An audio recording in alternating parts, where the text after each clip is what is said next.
Ole Miss is about to win out even with traps in Oklahoma and Arkansas coming.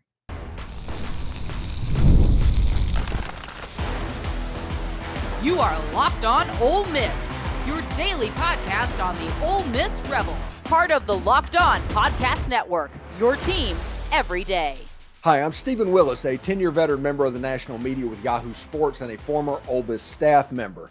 Today we're diving into where Ole Miss and Lane Kiffin stand right now and why this team is primed to go on a run. I'll break down why the Rebels have a real shot of winning out, including a showdown with the Georgia Bulldogs. Arkansas and Oklahoma pose challenges, but here are the truths. Whether people want to hear them or not, Ole Miss is the more talented team in 4 of the 5 games left on the schedule. If Georgia stumbles against Texas, they could go into a tailspin, and that could be Ole Miss's ticket to have a great equalizer in that game. And don't forget to check out the second listen on the network and Chris Gordy at Locked On SEC, or even Corey Burton at Locked On Vandy. They have more perspectives on the SEC, and yes, even Ole Miss.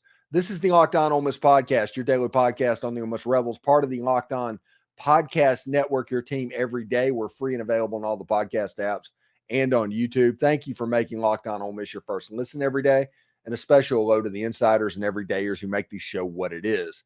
Today's episode is brought to you by FanDuel. Place your first $5 bet and you'll get started with $200 in bonus bets guaranteed. Visit FanDuel.com to get started. Okay, so this is my favorite episode of the week. I love it. The Why Ole Miss Wins episode is honestly becoming one of the reasons why I do this. I love doing it. I love putting it together. I love the thought exercise that goes into it. And during this bye week, I was like, hey, how can I recreate that a little bit? Those episodes, how can I do that? So I'm going with a Why Ole Miss Wins Out episode. And I'm going to tell you why that Ole Miss has the ability to win the next 5 games. I'm going to tell you why you should pay attention. I'm going to rank those 5 games on the schedule, and I'm going to talk about players that have a chance to really stand out for Ole Miss moving forward. But let's start with the acknowledgement that the first 7 games of the schedule, even though Ole Miss has trailed for something like 7 minutes total over the course of the season, has been less than optimal. Honestly, if we're going to be real about it. And the game against LSU has many people frustrated, especially with what the offense is doing. You hear people calling for Charlie Weiss's job and all of that stuff that kind of happens anyway. Anytime you lose a game, they're going to be calling for the offensive coordinator's job. They're going to be calling for the backup quarterback. There's just certain things that they've been doing for 50 years in college sports, and this is one of them. That LSU game, though, was ugly. Ole Miss should have won that game. That game was a gift to LSU. Ole Miss had the ability to win the game. There were some coaching decisions that happened, and to kick or to not kick. There were some turnovers that happened that just basically propped LSU up as well. LSU got all the help that Ole Miss could get them, and they took advantage of it. Garrett Nussmeier, don't get me wrong, competed his butt off and completed his last 2 passes for touchdowns. Props to him for that. But in the whole, Ole Miss gifted that game. So that is where we're going to start with the angst that the fan base has right now. And my take for everybody is Oklahoma and Arkansas, they're going to determine whether or not Ole Miss is a playoff-worthy team before Georgia. Ole Miss has all the ability to win out. If you ask Lane Kiffin about it, he talks about how this Ole Miss team can win out. This Ole Miss team has not had the ability to finish this season. All of the troubles that Ole Miss has run into, have been in the last 5 minutes of a ball game. And that is because that defense has gotten worn out. That is because the defense that has been so good earlier in the game is problematic at the end. Garrett Nussmeier completed his last 2 passes for touchdowns, not necessarily because LSU all of a sudden was good. It was because that defense was worn out a little bit. This is the same defense that held him to 40% completions over the course of the game. So that defense, which is the primary thing that Ole Miss should be focused on in the last 5 games, and they should be doing whatever they can to protect that defensive unit. And if Ole Miss does that, they're going to be in really good shape moving forward. But there are 2 games that are traps for Ole Miss. And if Ole Miss can get past those, they've got a free shot against Georgia, and then they should beat Florida and Mississippi State to go 5-0 and win out. Ole Miss has a better team against Oklahoma, against Arkansas, against Florida, and against Mississippi State. They are going to have the talent advantage in each and every one of those games. Ole Miss is a probability favorite, likely, in most of the games this season. And if Georgia loses to Texas this weekend, you could see the Georgia Bulldogs go into a little bit of a tailspin. And losing that game at Alabama and losing to Texas, and then you have Ole Miss and Tennessee left on the schedule, this might be a 4-loss Georgia football team. So don't tell me that Ole Miss can't win that game either. I think that Ole Miss legitimately has a chance to win out because this is a good football team that just kind of got in their own way earlier in the season. As this gets cleaned up and as this gets going and this Ole Miss team gets better and better, they have a chance to win each and every single game on their schedule, whether that's Oklahoma or Arkansas. Now, granted, we're going to talk about this in the next segment. We're going to have a top 5 ranking of the remaining games on Ole Miss's schedule.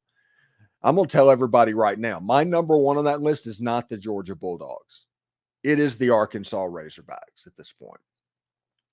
The Arkansas Razorbacks scares the heck out of me playing in Fayetteville. Now, if Ole Miss was playing them in Oxford, I would not be near worried. They might be number 3 on the list, if we're going to be honest about it. But the fact that it's in Fayetteville has me scared. Everybody remembers 2022, what went on there. That was the Lane Kiffin-Auburn night.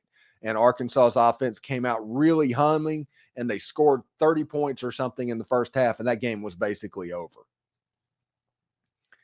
Everybody remembers 2020 when Matt Corral went up there and threw 6 interceptions, just over and over with throwing interceptions. I've seen Arkansas score a touchdown on an Ole Miss kickoff return in that game. I have seen weird stuff in that stadium. Weird things happen to Ole Miss at Donald Reynolds Razorback Stadium. It's just the way that it is. So that game is going to be the number 1, especially right now with the pressure and everything's going on. And their offense has been really good. And Bobby Petrino is doing Bobby Petrino things. And Taylon Green looks like he's back. Then will come the Georgia Bulldogs. But I'll go over the rankings in just a little bit. But Ole Miss has the ability to win out in all of these football games. They have the ability to beat every single one of them. Now, they still have to do it. And it won't be making excuses as if it doesn't happen. It'll be failure if it doesn't happen. If Ole Miss loses a single one of these last 5 games, the season is a failure. Think about that for a second. Because Ole Miss isn't going to the college football playoff with 3 losses. The season will be a failure if Ole Miss loses 3 games this season. And that means if they lose to Georgia, the season is a failure. But Ole Miss has the ability to win all these games. Ole Miss still has the ability to save their season. And they have everything at their fingertips to save their season. Jaxson Dart, we talked about ways that we can unlock the offense yesterday. This defense is going to be the strength of this team, and everything needs to be pandered to them. Ole Miss needs to quit going for it on 4th down. A touchdown is not the most important thing in the world. Ole Miss going touchdown or bust on drives, throwing the ball into the end zone and throwing the ball downfield cost them 3 points and potentially cost them the LSU game. There were a lot of mistakes made in that game, but that happened. But Ole Miss has the ability to win their last 5 games. I have no doubt about that. We've all seen exactly what it looks like when Jaxson Dart's humming. We have all seen that the running back room is maybe starting to come into focus a little bit. The offensive line is not the problem that everybody is making the offensive line into being. Against LSU, he had over 3 seconds or about 3 seconds of passing. On average pass protection, he had 3 seconds. Against Kentucky, he had 3.25. That's more than enough time for successful, unless you have to hold the ball to let your receivers go down the field. We'll see exactly how that goes, but I think Ole Miss is going to be doing a good job of self-scout this week and getting ready for everything to go. So we'll see. So with the season heating up, how did the remaining games stack up for Ole Miss? We're ranking the toughest matchups and potential traps ahead. Stay tuned to see where the biggest challenges lie for the Rebels. You know, HIMSS is changing men's health care by providing access to affordable sexual health treatments from the comfort of your couch. With doctor-trusted ED treatments like chewable hard mints and generics for Viagra and Cialis up to 95% less, HIMSS has an option for you. The process is 100% online, so there's no need for an uncomfortable doctor visit. Just answer a few questions on their website, and a licensed medical provider will determine the right treatment. If prescribed, your medication ships directly to you in discreet packaging, and it is completely free. There's no insurance needed, and there's one low price that covers everything from treatments to ongoing quick care.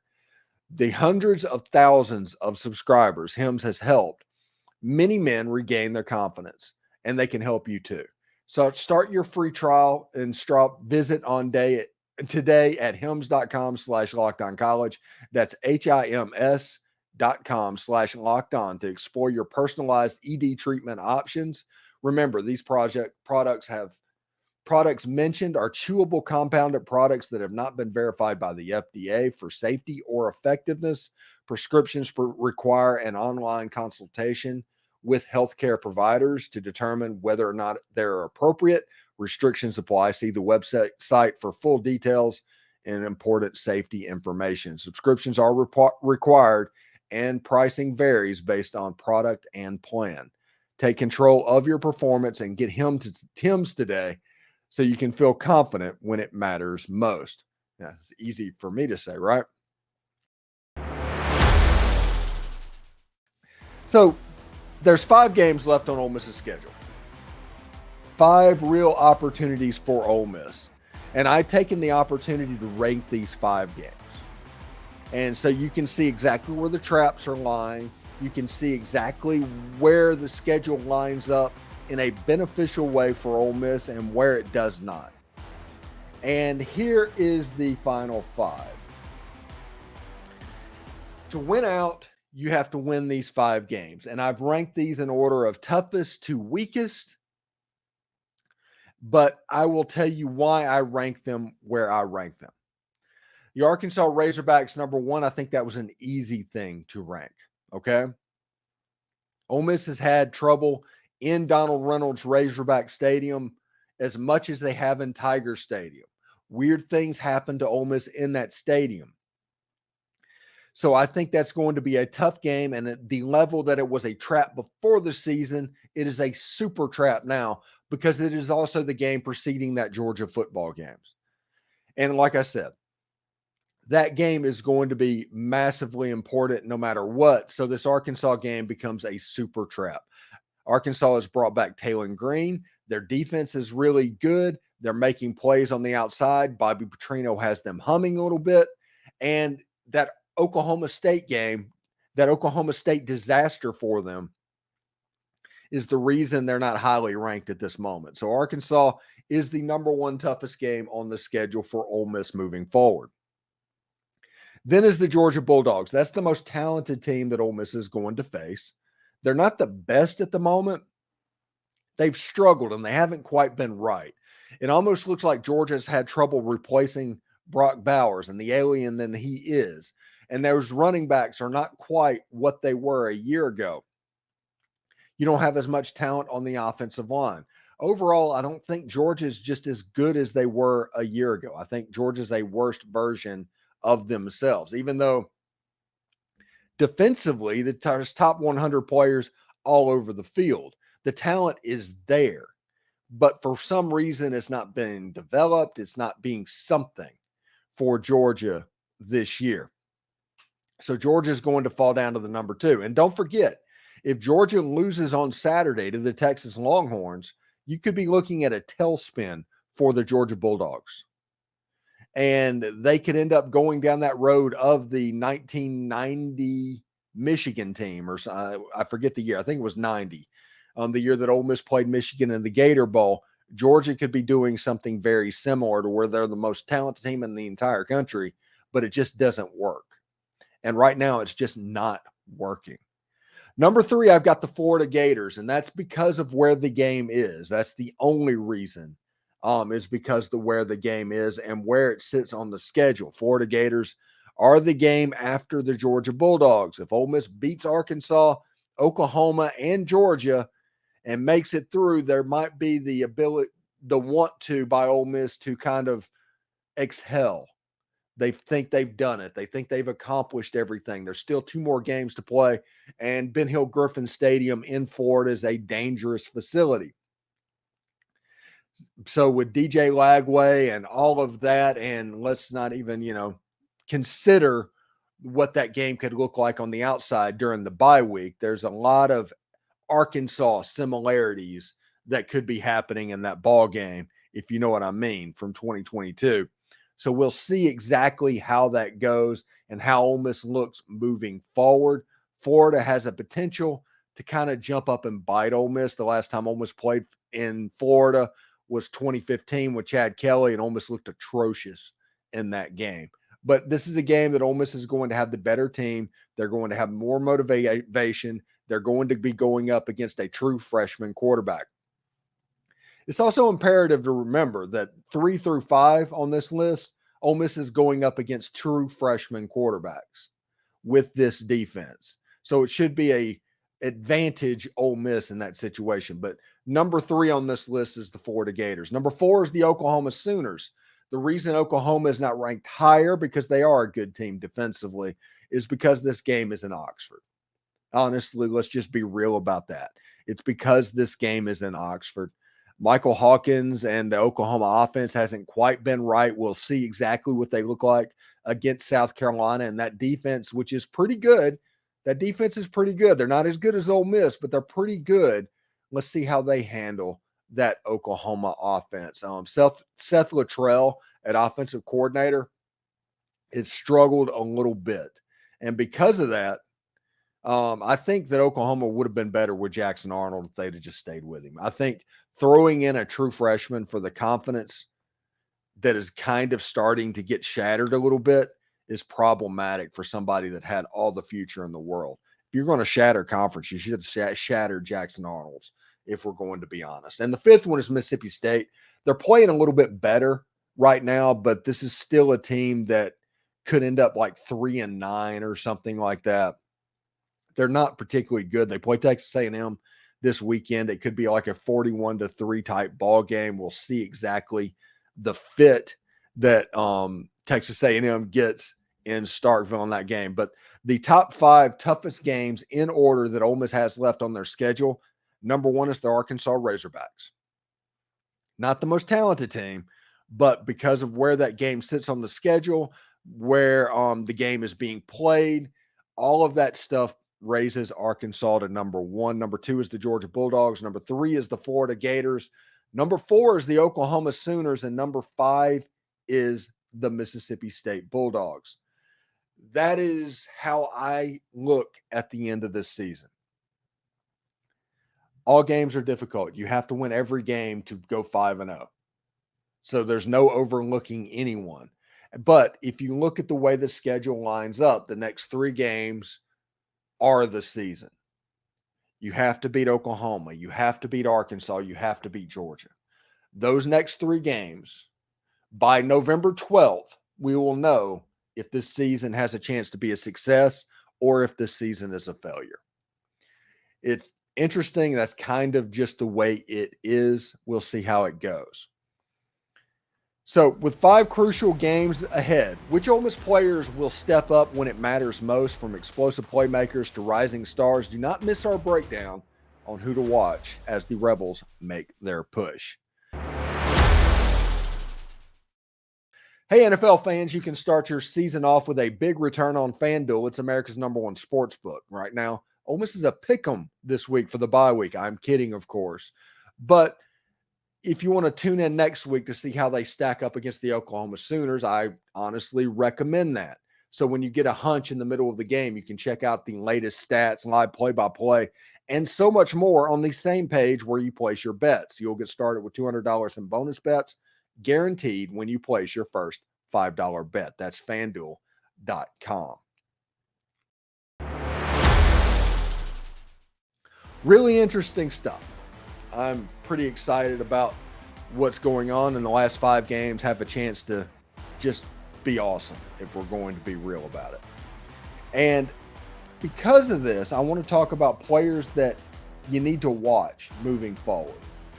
And the player that you need to watch starts and stops potentially with Suntarine Perkins. He's got 30 tackles, 7 tackles for loss, 4.5 sacks. He's in the top 10 nationally in Power 4 in quarterback pressures. He is becoming the monster that everybody thought he would be.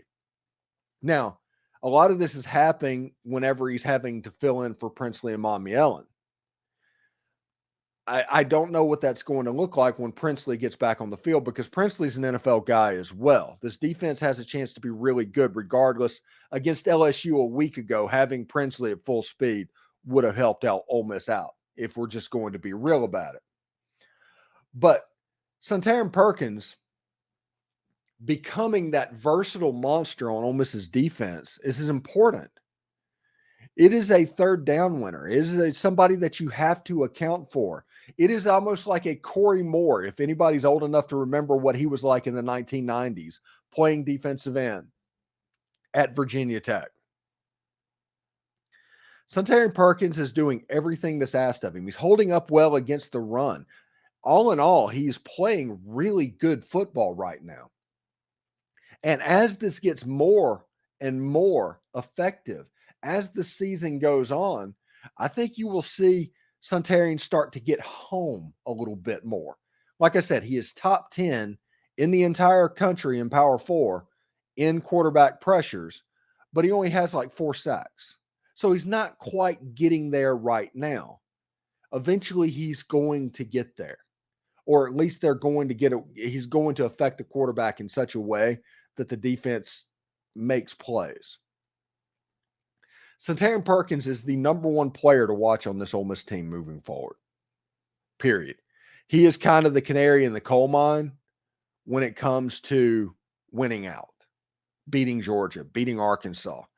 Suntarine Perkins against Taylor Green, that's a matchup that I like Ole Miss's matchup in that way. A lot of teams do not have anybody that can run with Taylor Green. Ole Miss does.